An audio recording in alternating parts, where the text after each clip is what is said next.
नमस्कार। श्रीपंचमी संपर्क में समस्ते उणाधिक अवगत थे कारण से दिन माँ सरस्वती पूजा करा जाए एथि विशेषकर छात्र छात्री माने बेस अवगत थे श्रीपंचमी संपर्क में। तेबे आज हूँ रेखा पंचमी। ले रेखा पंचमी कौन ए क्या पूजा करा जाए आहार तत्व कौन रही से संपर्क में आज आम टे आलोचना करवा। एथि आम सहित जोड़ी होती अतिथि रूपे सांस्कृतिक गवेषक डॉक्टर सन्यासी मणा। आगे नमस्कार। श्री पंचमी कथाटा ये उठेली जे पंचमी पंचमी दुईटा जाक अच्छी तो से श्री पंचमी कथाटा उठेली रेखा पंचमी कौन प्रकृत में मुझे जानी। भाद्रव मास कृष्ण पक्ष पंचमी तिथि को रेखा पंचमी कहुए।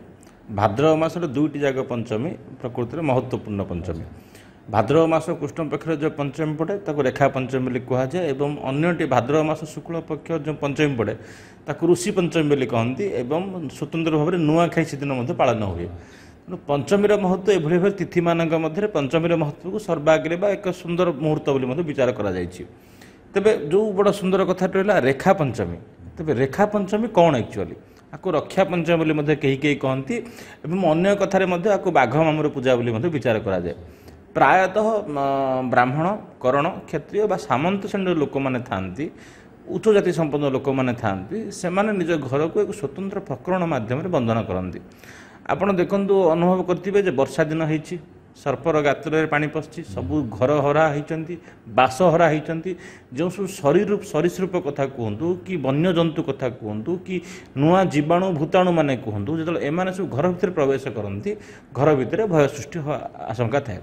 स्वतंत्र भाव में यही भाद्रव मास कृष्ण पक्ष पंचमी दिन सांध्य समय स्वतंत्र भाव में जो काशतंडी बा बेणा अच्छी से एक घंटाकर्ण महावीर नामक गोटे जिनस ताको अभिमंत्रित करी गोटे सुंदर भाव में पेपर हो कि दुआर बंधारे हो कि दुआर हो बा कबाटे हो आपणकर 3 गोटी विग्रह को स्थानित करा जाए।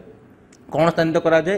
प्रथम विनायक को स्थानित करा जाए, तांकर वाहन जे मूसिंग को स्थानित करा जाए, तापर महादेव को स्थानित करा जाए, तांकर वाहन नंदीश्वर को स्थानित करा जाए। तृतीय एक पाद भैरव अर्थात से भैरव गोटे पाद शिवंर अन्य एक उग्र स्वरूप हूँ भैरव कहुए। द्वारपाल बा घर रक्षक हेले स्वयं भैरव भैरव को स्थानित तांकर वाहन श्वान बा बाघ को स्थानित करा जाए। स्वतंत्र भाव में से वाहन मानक से देवता मानक घरे तैयारी किछि मिष्टान्न पिठा पणा द्वारा आप्यायित करी पूजा करा जाए। से दिन संध्यारे घर बाहर निषेध थाए। मैंने जो पूजा कथा कहते एरुंडी बंधर कराहब ना ठाकुर घर ना एरुंडी बंधरे पूजाटा करा जिवो जो घंटा कर्ण करा जाइथिबो बेणा चेर बा आपणकर जो काशतंडी रे ताकू टांगी दिया जाए एवं द्वार रे लिखा जाए लिखिकी ओम विनायक बा एक पाद भैरव नीलकंठाय नम लिखि सेठी स्थानित करा जाए।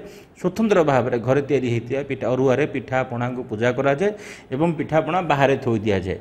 घरे बुढ़ी माँ माने बा बुढ़ा बापा माने कहती जे टुआ टुई पर घरे रुह बाहर को जाओनी बाघ मामू को पूजा होती बाघ मामू प्रसाद खाइबा तो आर प्रकृत उद्देश्य रोचे आमर जो तांत्रिक बा वैदिक विधान रही तांत्रिक विधान मत अनुसार मंत्र द्वारा बंधन करिवार मध्य एक प्रकरण बा प्रक्रिया थाए। स्वतंत्र भाव में जो विनायक नीलकंठ एकपाद भैरव को स्थानित करा जाए कहुए से प्रभाव जो घरे सरीसृप सर्प जातीय द्रव्य कहतु कि वन्यजंतु कहतु कि जीवाणु भूताणु मैंने प्रवेश करेंगे ना एवं सुरक्षा देवे। वर्ष को थरे यही प्रकरण घरे करा जाए एवं शास्त्रोक्त मत गोटे कथा लोक कथा मत गोटे कथा विचार करा जहाँ घरे नाई रेखा से ब्राह्मण रे नाई लेखा। तेणु सबू ब्राह्मण परिवार मानक प्रायतः परंपरा करा जाए। क्षत्रिय कूल कहतु करण कूल कहतु कि सामंत श्रेणी लोक कहतु से समस्ते घरे ये प्रकरण टी करती एवं स्वतंत्र भाव जेहेतु भोगटी को दरजा बाहर बाढ़ी दि जाए कहुए से भोग को आसी बाघ खाती तेणु बाघ मामूर पूजा बोली कहुए।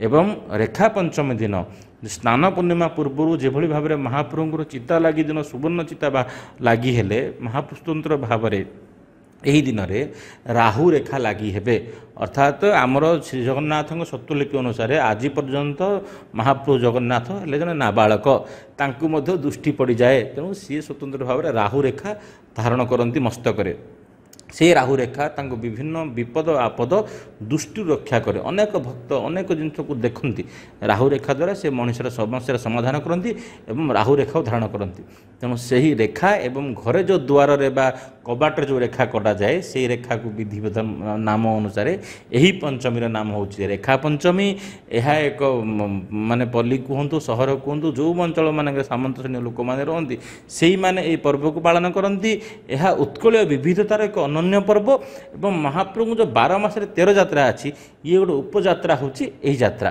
रेखा पंचमी तेणु यही भाव रेखा पंचमीर महत्व को गाँ गाँ मानक शासनी मानक पल्ली पंकल मानक बाघ मामुर पूजा बोली कुहाए उत्कलीय मानकर विभिन्नता भितर यही जो नीतिदिन पर्वपर्वाणी गुड़ाक थाए तिथिर महत्व थाए ताहा उत्कलीय परंपरा को अन्य संप्रदाय वृद्धिमंत करे बोली विचार आम कर निहत तो कहुचे आम ओडिशा माटीर संस्कृति कहतु कि आम ओडिशा माटीर परंपरा कहतु समग्र भारत वर्ष कहीं समग्र विश्व ये भारी नियारा एथिपाई तो कहुए जे आम ओडिशा माटीर संस्कृति परंपरा समग्र विश्व में निजर एक स्वतंत्र परिचय सृष्टि कर आज प्रसंग को ये आप साथी प्रकाश पट्टनायक विदाय दिंतु पुणी थे आउ एक प्रसंग नहीं आप सहित आम जोड़ी हबू नमस्कार।